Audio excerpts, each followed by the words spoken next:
Hablemos del perdón. ¿Qué es? ¿Qué no es? ¿De qué sirve? ¿Y cómo practicarlo? Primero, el perdón no es un acto, es un proceso que puede cambiar de un día al otro y eso está bien. Segundo, se perdona a la persona, no al acto de transgresión.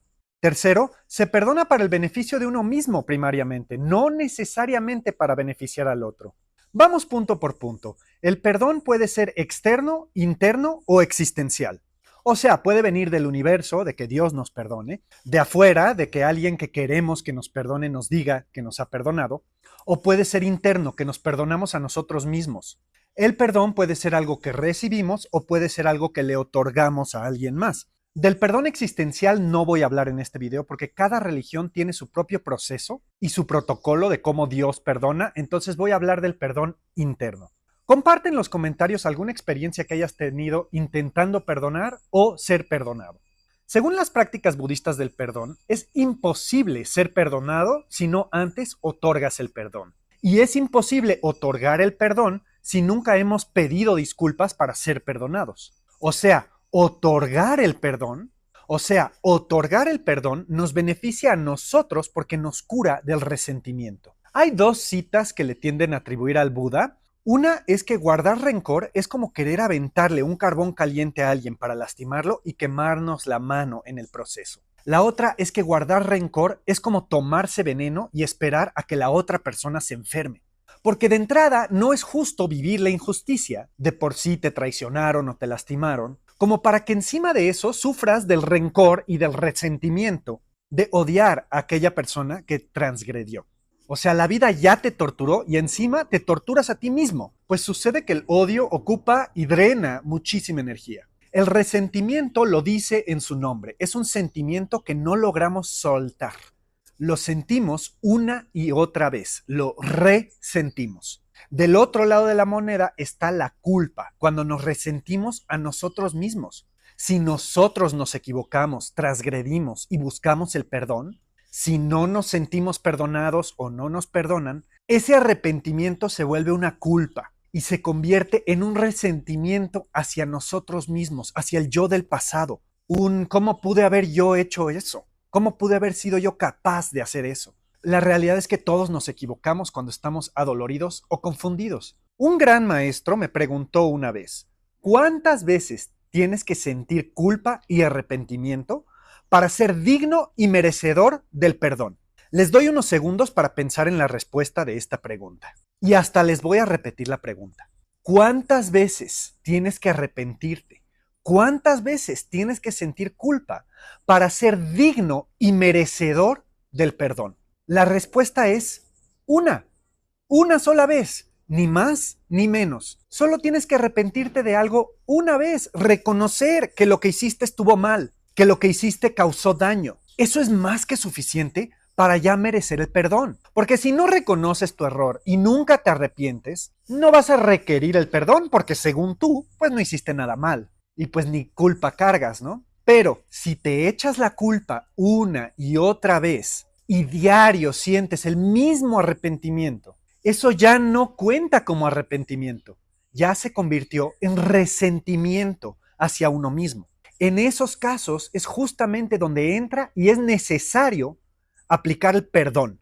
Aunque sea el perdón interior, perdonarse a uno mismo, es el único bálsamo y remedio al rencor y al resentimiento. ¿Y por qué el perdón interno? Porque de otra manera puede ser muy difícil o hasta imposible conseguir un perdón externo. Puede ser hasta peligroso intentar conseguirlo y hablaré de eso en otro momento. Toma mucha vulnerabilidad y mucho riesgo admitir tu error y pedirle a alguien que te perdone. Porque siempre corres el riesgo de que no te van a perdonar. Pero al pedir perdón, tú por lo menos hiciste tu parte de admitir tu error y de pedir una disculpa. Pero si aún después de pedir una disculpa genuina, esa persona no te perdona, solo queda por perdonarte a ti mismo. Y si tú no logras perdonar a alguien más que te hizo daño, ya sea que esa persona jamás logró pedirte una disculpa o porque no se merece ese perdón, es muy importante poder perdonarte a ti mismo por no lograr perdonar aún más. Como dije, el perdón es un proceso. Puede cambiar de un día al otro, pero sin la virtud del perdón, Vivimos en un mundo donde los errores o no tienen consecuencias o peor aún, aparenta que no existen los errores. Sin el perdón, todo el arrepentimiento es mera culpa y resentimiento. Sin el perdón, más te vale jamás equivocarte.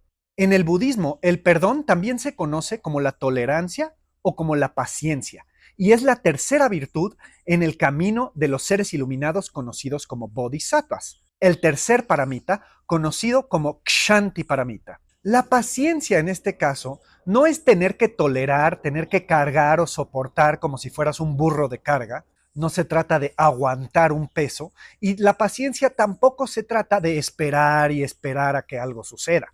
No, la paciencia o la tolerancia o el perdón es lograr relacionarnos a cualquier error con amistad, relacionarnos a lo difícil de la vida con misericordia. Shantideva dice en el camino del Bodhisattva, un solo momento de enojo es capaz de destruir vidas enteras de mérito o de buen karma. O sea, es que un momento de enojo descontrolado es capaz de destruirnos la vida entera. Pues el enojo es un intento de recuperar control y sentido en una situación que la ha perdido.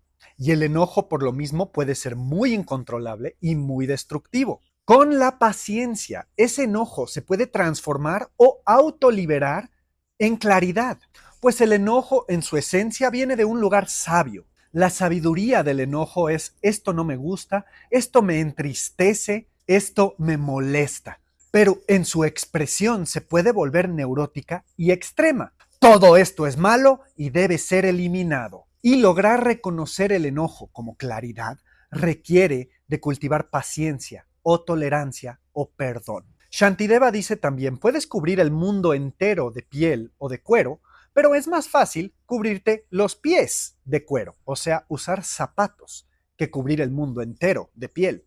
De la misma manera, es más fácil trabajar con tu mente que intentar arreglar el mundo entero. La paciencia es trabajar con tu propia mente, cultivar ese perdón y esa amistad con lo que sea que te encuentres en el camino. Ahora, como dije al inicio, perdonamos a la persona, no a la acción transgresiva.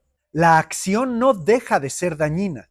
Y no por perdonar a una persona significa que los permitimos a que continúen haciéndonos daño. Solo porque permites a alguien que vuelva a entrar a tu corazón, no significa que los permites a que vuelvan a entrar a tu casa.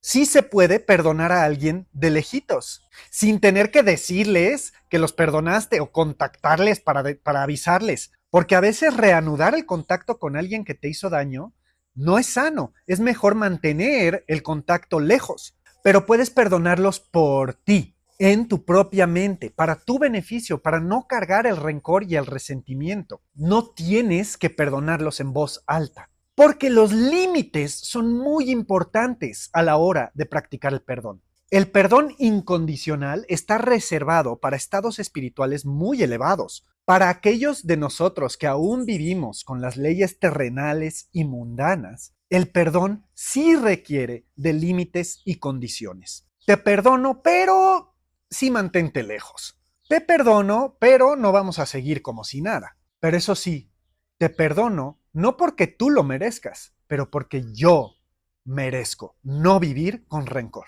Yo merezco vivir libre del rencor.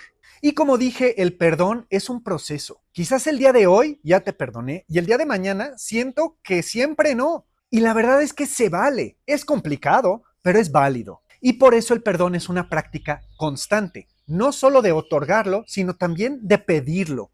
¿Por qué es importante pedir el perdón? Porque sí dicen que es imposible otorgar el perdón si nunca lo pides. Y es imposible pedir perdón si nunca lo otorgas. Si no reconoces que tú también te has equivocado y tú también has dañado a gente en tus momentos confusos y adoloridos, ¿quién eres tú para otorgarle el perdón a alguien más? Tú cuando estás adolorido, confundido, perdido, también eres sumamente capaz de causarle dolor y sufrimiento a los demás y a ti mismo. Y al necesitar el perdón como si fuera agua, vemos lo valioso que es que alguien te lo otorgue y nos hace más predispuestos a otorgarlo más fácilmente, porque le vemos el valor. Vemos que no es un acto superficial, sino que es liberador y sanador. El perdón nos permite equivocarnos, nos permite caminar un camino imperfecto. Es más importante y más efectivo atrevernos a equivocarnos y a pedir perdón que tener miedo a equivocarnos porque no vayamos a nunca recibir el perdón y eso nos va a paralizar. Si le tenemos miedo a los errores por no conocer el perdón, nunca vamos a intentar nada por miedo a equivocarnos. La perfección no es prerequisito para nada más que el dolor. Saber pedir y otorgar el perdón mata a la arrogancia. Pues la arrogancia es pensar que siempre estamos en lo correcto y que nunca nos equivocamos. Pero eso será tema para otra ocasión. Gracias por suscribirte para que no te pierdas de mis futuros videos. Además que estaré dando unos en vivos de meditaciones y una de esas va a ser meditación sobre el perdón. No te la vas a querer perder. Eso sí, debo decir, no recomiendo pedir perdón en voz alta solo porque descubriste el perdón en una meditación. Pues puede ser invasivo y contraproducente llegar con alguien a quien le hiciste daño a pedirle perdón y a recordarle del daño que hiciste si esa persona no está lista para perdonar. Pero es que el perdón es un tema con mucha profundidad que ya tocaré en otros videos. Comparte en los comentarios qué te pareció esta perspectiva del perdón o si el perdón ha jugado un papel importante en alguna fase de tu vida y que todos los seres sean libres del sufrimiento.